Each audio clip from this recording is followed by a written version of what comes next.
মানব সভ্যতা শুরু থেকেই মানুষের মনে চাঁদ নিয়ে অনেক কৌতূহল ছিল।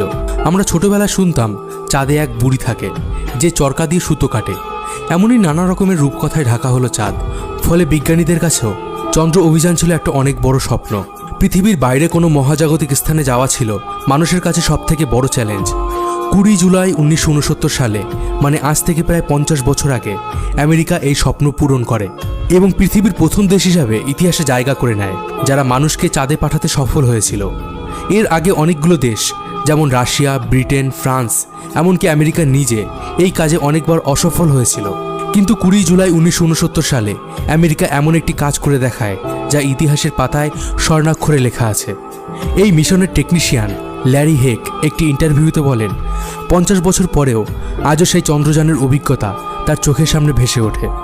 চাঁদে যাওয়া প্রথম সফল মিশনটির নাম দেওয়া হয়েছিল অ্যাপোলো 11। আর এই মিশনের সাহায্যেই চাঁদে পৌঁছানো প্রথম ব্যক্তি নীল আর্মস্ট্রং এবং এডুইন অলড্রিন চাঁদের মাটিতে পা রাখেন।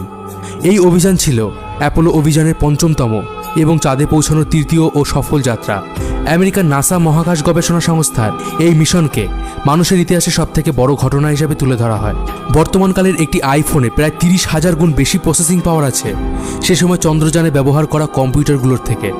বন্ধুরা, আমি মিঠুন রয়েছে আপনাদের সাথে আজকের ভিডিওতে অ্যাপোলো 11 মিশন এবং চাঁদের মাটিতে মানুষের পা রাখার ইতিহাস আপনাদের জানাবো। তাই ভিডিওটি অবশ্যই শেষ পর্যন্ত দেখুন। আর চ্যানেলে নতুন হলে অবশ্যই সাবস্ক্রাইব করে দিন নতুন ভিডিওর আপডেট সবার আগে পেতে। 16 জুলাই 1969 পাঠানো অ্যাপোলো 11 মহাকাশযানে কমান্ডার ছিলেন নীল আর্মস্ট্রং, নিয়ন্ত্রক ছিলেন মাইকেল কলিন্স এবং সহনিয়ন্ত্রক ছিলেন এডুইন অলড্রিন। এর মাত্র 4 দিন পরে নীল আর্মস্ট্রং এবং এডুইন অলড্রিন চাঁদের মাটিতে পা রাখা প্রথম মানুষ হিসাবে ইতিহাসে জায়গা করে নেন। সেই সময় তারা আমেরিকার রাষ্ট্রপতির মানুষকে চাঁদে পাঠানোর স্বপ্ন পূরণ করেন। এই ঘটনাটি গত 100 বছরের মধ্যে হওয়া সবচেয়ে বড় ঘটনা মনে করা হয়। এই মহাকাশযান লঞ্চ প্রক্রিয়াটি সরাসরি দেখার জন্য প্রায় 10 লক্ষ মানুষ জমায়েত হয়েছিলেন এবং প্রায় 60 কোটি মানুষ এই ঐতিহাসিক ঘটনার সম্প্রচার টিভিতে দেখেন।